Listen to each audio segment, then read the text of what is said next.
আপনারা জানেন আমাদের এই বিরজার খাল এটা চট্টগ্রামের অতি পুরাতন একটি খাল।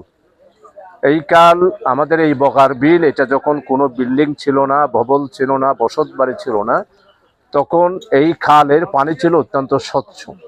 এইখান থেকে মাছ ধরে এলাকাবাসীরা মাছ খেত এবং 1973, 74, 75-এর দিকে এইখানে এই নৌকা চলাচল করত আমাদের এই বিরজা খালে। তো কালের পরিক্রমায় অবস্থার কারণে আপনারা তো জানেন যে পরিবেশের ভারসাম্য নাই, এনভায়রনমেন্ট আমাদের দেশে নদী খাল বিল সব একটা তছনছ হয়ে গিয়েছে। এই অবস্থায় আমাদের বর্তমান মাননীয় উপদেষ্টা ডক্টর ইউনূস, উনি চট্টগ্রামের সন্তান, এইখানে লেখাপড়া করেছেন, বর্ষবরণ্য একজন ব্যক্তি, বিশ্বের 5 জন ব্যক্তির মধ্যে উনি একজন। উনি এই চট্টগ্রামের জলবদ্ধতার দুঃখ দুর্দশা দেখেই উনি আজ থেকে প্রায় 5 মাস আগেই 6 জন উপদেষ্টা গঠিত 6 জন উপদেষ্টার সমন্বয়ে চট্টগ্রামের জলবদ্ধতা নিরসনের জন্য উনি উদ্যোগ গ্রহণ করেন। এখন এইখানে প্রশাসনকে উনি সেভাবে নির্দেশ দেন। আমি আন্তরিকভাবে ধন্যবাদ জানাই আমাদের সম্মানিত উপদেষ্টা মহোদয়ের মধ্যে খনিজ, তেল, গ্যাস, বিদ্যুৎ, রেলপথ উপদেষ্টা জনাব ফজলুল কবির খান সাহেব, জনাব ফারুক আজম সাহেব, জনাব রাজিয়া খানম সাহেব পরিবেশ মিনিস্টার, ওনারা সহ এবং আমাদের সম্মানিত জেলা প্রশাসক, আর আমাদের বিশেষ করে চট্টগ্রামে যিনি ভালো স্বপ্ন দেখেন, কাজ করেন, আমাদের নির্যাতিত নিপীড়িত এবং আমাদের মানুষেরই নেতা জনাব ডাক্তার শাহাদাত হোসেন সহ আমরা সার্কিট হাউসে এই সম্পর্কে বিস্তারিত নাগরিকদের পক্ষ থেকে আলোচনা করি।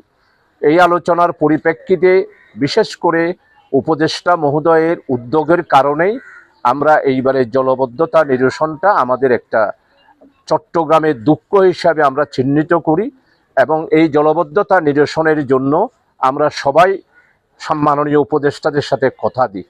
সেই কথা অনুসারেই আমাদের সিটি কর্পোরেশনের সম্মানিত মেয়র এইগুলো চিহ্নিত করেন এবং বিভিন্ন খাল খননের জন্য উনি উপদেষ্টা মহোদয়ের সাথে পরামর্শ করে কার্যক্রম শুরু করার জন্য উদ্যোগ গ্রহণ করেন। তারই ফলশ্রুতিতে আমিও একজন এই চট্টগ্রামেরই সন্তান হিসাবে এইখানে ছোট থেকে বড় হয়েছি। এই বিরজা খাল দেখেছি, চাকতা খাল দেখেছি, মহেশখালী খাল দেখেছি, আরও অন্যান্য খালগুলা দেখেছি।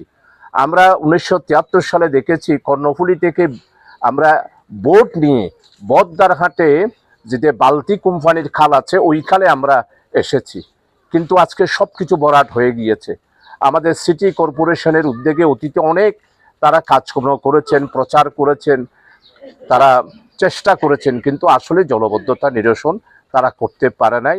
হ্যাঁ, কিছু কিছু কাজ তারাও করেছেন, একদম অস্বীকার করার কিছুই নেই। কিন্তু বর্তমানের সিটি মেয়র সম্মানিত ডাক্তার শাহাদাত হোসেন সাহেবের এবং উপদেষ্টা আমাদের সম্মানিত ডক্টর ইউনূস সাহেব সহ আরও যারা উপদেষ্টা মহোদয় আছে তাদের যৌথ উদ্যোগে ওনারা সিটি কর্পোরেশনের খালগুলা খনন করার উদ্যোগ নেন। ওনারা অত্যন্ত উদার দৃষ্টিতে, আমরা বাংলাদেশ জামায়াত ইসলামী চট্টগ্রাম মহানগরীতে একটা খাল আমরা চেয়েছিলাম, আবেদন করেছিলাম, সেটার পরিপ্রেক্ষিতে বিরজা খালটা খননের জন্য আমাদের উপর দায়িত্ব দেওয়া হয়। এই বিরজা খাল এখন যেই অবস্থা আছে, আমার মনে হয় অতীতে কী অবস্থা ছিল আপনারা সবাই জানেন। আমরা প্রথম যখন মাননীয় মেয়র সাহেব সহ আমরা যেই দিন উদ্বোধন করি, এইখানে পাহাড়ের মতো ছিল, এখানে কোনো পানি চলাচল ছিল না, আবর্জনার মাধ্যমে টোটাল 3000 ফিটের মতো এইখানে মাটিতে ভরাট হয়ে গিয়েছিল। সমস্ত পানিগুলো এসে জলবদ্ধতা হতো আমাদের এই বাঁকুড়িয়ার বিভিন্ন এলাকাতে, মানুষ চলাচল করতে পারতো না। আমরা আমাদের টেকনিশিয়ানদের উদ্যোগে একটা কমিটি করে মঞ্জারে মুর্শেদ সাহেব, ইঞ্জিনিয়ার লোকমান সাহেব, আরও অন্যান্য ইঞ্জিনিয়ার ভাইয়ের আব্দুল মোমেন সাহেব সহ জামাত মহানগরী একটা কমিটি গঠন করে আমরা আল্লাহর উপর ভরসা করে মাননীয় মেয়র সাহেব এসে উদ্বোধন করেন, সেই থেকে আমরা কাজ শুরু করি। আজকে প্রায় 1.5 মাসের কাছাকাছি হবে আমরা এই খালের জন্য কাজ করে মোটামুটিভাবে এখন বিরজা খালটা অতীতে যেই অবস্থায় ছিল সেই অবস্থার কাছাকাছি আমরা নিয়ে এসেছি। হ্যাঁ, এইখানে আরও অনেক কাজ করতে হবে।